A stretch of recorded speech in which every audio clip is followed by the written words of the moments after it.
La traditionnelle guignolée du Dr Julien est de retour pour aider les enfants du Québec à grandir en santé et à développer leur plein potentiel. Déjà la 22e édition de cette collecte de dons qui a été lancée donc aujourd'hui aux quatre coins du Québec. Et Sébastien Dubois a rencontré des bénévoles qui sont très dévoués. C'est la guignolée du Dr Julien! À Lévis, ça fait 15 ans qu'on se mobilise au profit du Centre de pédiatrie sociale. Bon, puis les madames, comment ça va, le comptable? C'est pour les enfants de Lévis, c'est pour le Centre de pédiatrie sociale de Lévis, la fondation du Dr Julien. C'est pour venir en aide, fait que c'est juste du bon dans le temps de Noël. Le travail des bénévoles fait toute la différence pour amasser des fonds dont l'objectif est de soutenir les enfants et les familles plus vulnérables. Sur $1 qu'on donne, il y a 95 sous qui s'en vont en service aux enfants, puis ça sert à payer tous les intervenants de ces gens-là. Moi, j'ai 15 intervenants qui sont tous des professionnels universitaires qui vont aller au quotidien chez les gens, dans les écoles, à la DPJ, pour travailler avec les jeunes puis les aider à essayer de se sortir des situations dans lesquelles ils sont. Qu'est-ce que tu vas manger, Laila? Comme pédiatre, Dr Rousseau voulait intervenir différemment. Ça me permet de mieux traiter ou de mieux suivre les jeunes. Puis je complète l'équipe. Eux autres font leur travail beaucoup du côté thérapeutique ou social.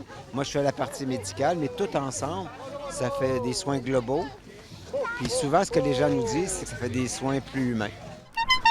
Merci beaucoup, bonne journée, L'événement qui se tient aux quatre coins de la province, notamment à Montréal, a permis d'amasser au Québec une somme record l'an dernier de 4,2 millions de dollars. Dans le domaine de la santé publique, on ne trouve rien. Fait qu'il faut défrayer des coûts, nous, au privé, ce qui coûte très cher. Puis malgré tous les résultats, les tests, on n'est jamais aidé par le gouvernement.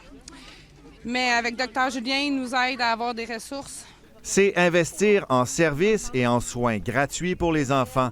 Pour Laila, Mme Dufresne est très reconnaissante. C'est une stabilité dans les soins de santé. Ça fait une différence aussi parce que ma fille elle a eu des épreuves de vie qui font qu'elle est méfiante. Donc ça nous donne un coup de main. Aussi, ça l'aide parce qu'il y a des services d'éducateurs. Donc si c'est difficile avec ma fille ou je ne sais pas trop comment m'y prendre, bien, il y a un éducateur gratuit qui vient à notre aide. Ça donne un bon coup de main. Du haut de ses 15 ans, Loïc veut faire la différence chaque année. Il recueille des canettes vides. Et quel montant t'as amassé cette année? Là, on est rendu à 7 800. Oui. Et depuis que tu fais ça, combien t'en as amassé? 37 000. Tu sais que tu fais une différence? L'argent amassé permet de soutenir les 45 centres de pédiatrie sociale au Québec. Sébastien Dubois, TVA Nouvelles, Lévis.